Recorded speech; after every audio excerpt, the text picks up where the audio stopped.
दोस्तों जब से एलॉन मस्क ने ट्विटर को खरीदा है तब से दुनिया में एक अजीब तरह की खलबली मची हुई है। पहले जिस ट्विटर पर दुनिया अपने व्यूज खुलकर रखती थी, आज उसी ट्विटर के बारे में लोगों के मुंह से कुछ भी अच्छा सुनने को नहीं मिल रहा। अब चूंकि ट्विटर को मस्क ने खरीदा है तो उसमें बदलाव भी उन्हीं के हिसाब से होंगे और ये जाहिर सी बात है कि मस्क के नए नियमों से ट्विटर के एम्प्लॉइज ही नहीं बल्कि उसके करोड़ों यूजर्स भी प्रभावित होंगे। तो आज की इस वीडियो में हम आपको यही बताएंगे कि ट्विटर के नए नियमों से क्यों पूरी दुनिया में बवाल मचा हुआ है और इस बवाल को रोकने में मस्क कितने कामयाब होंगे। अब दोस्तों ट्विटर का जो पहला नियम मस्क ने सबके सामने रखा वो था इसका ब्लू टिक वेरिफिकेशन। मस्क के नए आदेश के हिसाब से अब ट्विटर का ब्लू टिक वेरिफिकेशन जो अभी तक लोगों को वीआईपी या फिर यूं कहें कि ऑथेंटिक होने का सबूत देता था, उसे अब कोई भी सिर्फ $8 की मंथली फीस देकर पा सकता है। अब उन्होंने ये फैसला किस स्ट्रेटेजी के तहत लिया ये तो वही जाने, लेकिन इस छोटे से चेन से पूरी दुनिया में मानो भूचाल आ गया क्योंकि इससे कई साइबर क्रिमिनल्स भी एक्टिव हो गए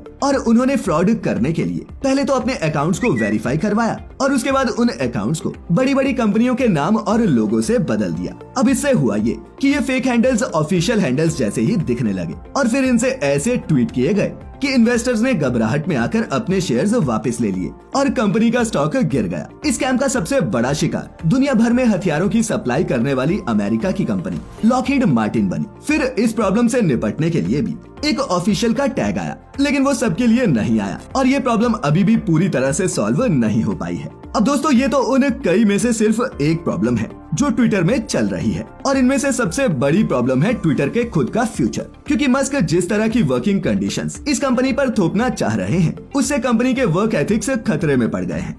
मस्क ट्विटर की 7,500 लोगों की वर्कफोर्स में से आधों को घर भेजना चाहते हैं और इसमें ट्विटर की शुरुआत से लेकर अब तक उसकी डेवलपमेंट में महत्वपूर्ण भूमिका निभाने वाले लोग भी हैं। फिर जिन्हें फायर नहीं किया जा रहा वो खुद ही रिजाइन कर रहे हैं क्योंकि वो मस्क के राज में काम नहीं करना चाहते। दोस्तों अब तक ट्विटर एक चौपाल थी जहाँ लोग आकर बात करते थे, कभी लड़ते झगड़ते भी थे, लेकिन अब खुद ट्विटर का ही तमाशा बन रहा है और दुनिया इसे ट्विटर पर ही देख रही है क्योंकि कर्मचारियों के खाने, अटेंडेंस और निजी पसंद नापसंद तक की बहस में मस्क खुद शामिल दिख रहे हैं। अगर तकनीकी रूप से कहें तो ये एक कंपनी का निजी मामला है जिसे एक महत्वाकांक्षी उद्योगपति ने खरीदा है, लेकिन ट्विटर ने संवाद और अभिव्यक्ति की दुनिया में जो स्थान हासिल किया है उसके चलते ही इस सब में पूरी दुनिया की दिलचस्पी है। ट्विटर पर वीडियो वायरल कराकर कितने ही आम लोगों ने सरकार और ताकतवर लोगों को आईना दिखाया है और ट्विटर पर चलने वाले नैरेटिव से पॉलिटिक्स और सरकारें भी प्रभावित होती नजर आती हैं। इसीलिए ट्विटर में जो कुछ हो रहा है उसे गौर से देखना और समझना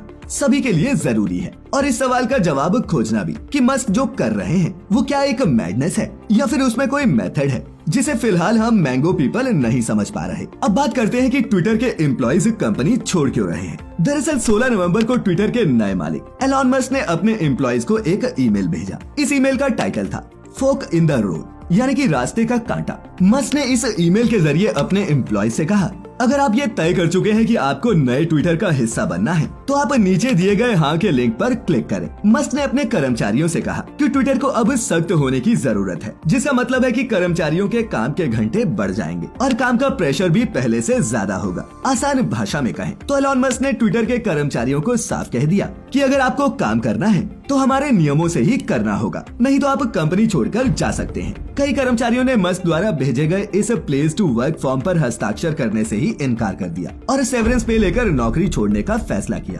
अब दोस्तों ये सेवरेंस पे वो पैसा होता है जो नौकरी छोड़ने पर कंपनी आपको देती है। मस्क ने अपने एम्प्लॉइज को ये ऑर्डर एक्सेप्ट या फिर रिजेक्ट करने के लिए सिर्फ 24 घंटे का वक्त दिया, लेकिन एक्सपर्ट्स की माने तो मस्क का ये फैसला बैकफायर कर सकता है। इंडिया टुडे ने गार्जियन की रिपोर्ट के हवाले से लिखा है कि मस्क को उन कर्मचारियों की संख्या का अनुमान नहीं था जो इस मेल पर साइन करने से मना कर देंगे और इस सेवरेंस पे लेकर कंपनी छोड़ देंगे।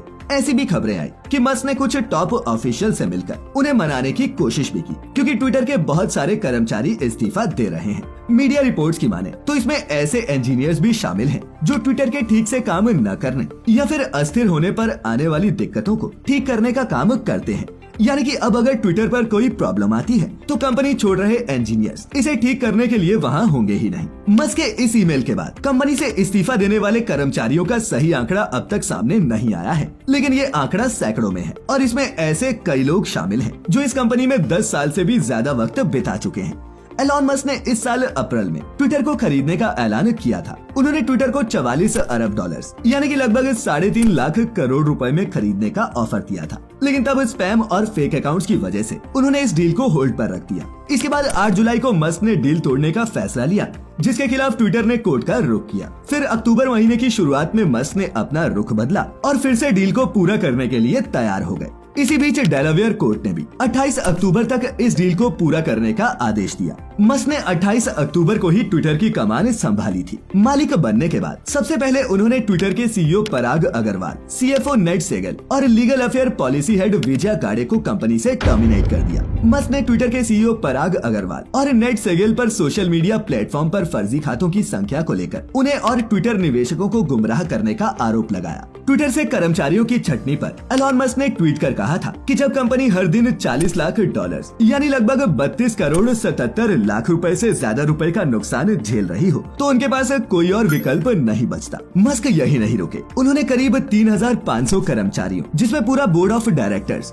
और कंपनी के टॉप एग्जीक्यूटिव्स शामिल थे, उन्हें कंपनी से निकाल दिया ताकि कंपनी को वो खुद ही लीड कर सके। बाद में पैसा बचाने के नाम पर उन्होंने कुछ इंजीनियर्स को भी निकाल दिया। मस्क के टेकओवर से पहले ट्विटर में करीब 7500 कर्मचारी थे, लेकिन बड़े पैमाने पर छटनी की वजह से इसमें 50% तक की कमी आ गई और अब और कर्मचारियों के इस्तीफे के बाद इसमें 88% तक कमी आने की उम्मीद है। दोस्तों, मस्क अभी तक यही कहते आ रहे हैं कि वो उन्हीं लोगों को निकाल रहे हैं जो कंपनी के लिए इम्पोर्टेंट नहीं या फिर जिनकी उन्हें प्लेटफॉर्म चलाने के लिए आवश्यकता नहीं, लेकिन इतने सारे रिजाइन्स उनके लिए भी चिंता का विषय बने हुए हैं। फिलहाल ट्विटर ने अपने सभी ऑफिसेस को बंद कर दिया है। छटनी के अलावा एलॉन मस्क लगातार पैसा दो ब्लू टिक लो की पॉलिसी पर भी काम कर रहे हैं। $8 में सभी को ब्लू टिक वाली पॉलिसी को खुद मस्क ने ही ट्वीट करके बताया था। कई बड़े नामों ने इसका विरोध किया और कईयों ने सपोर्ट। ट्विटर ने इसका ट्रायल भी चालू कर दिया और सबसे पहले अमेरिका में अकाउंट्स को $8 लेकर वेरीफाई किया जाने लगा।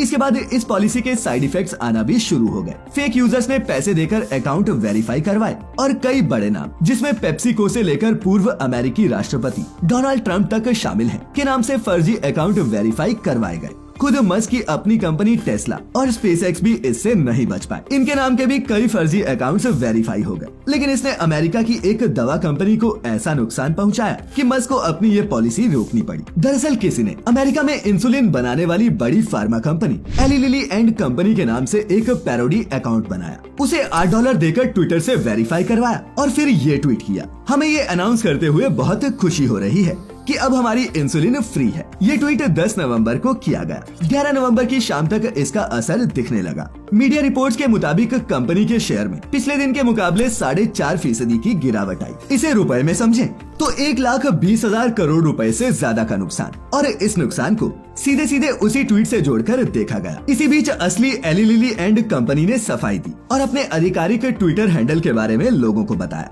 रायता फैलता देख मस्क या फिर यूं कहे कि ट्विटर ने इसे समेटने की कोशिश की और पेड ब्लू टिक की फैसिलिटी फिलहाल के लिए सस्पेंड कर दी। इसके बाद ट्विटर के कुछ ऑफिशियल्स और बड़ी हस्तियों के अकाउंट पर एक ब्लू टिक के साथ ऑफिशियल वाला टैग भी लगाया, जिससे लोग धोखा न खाएं।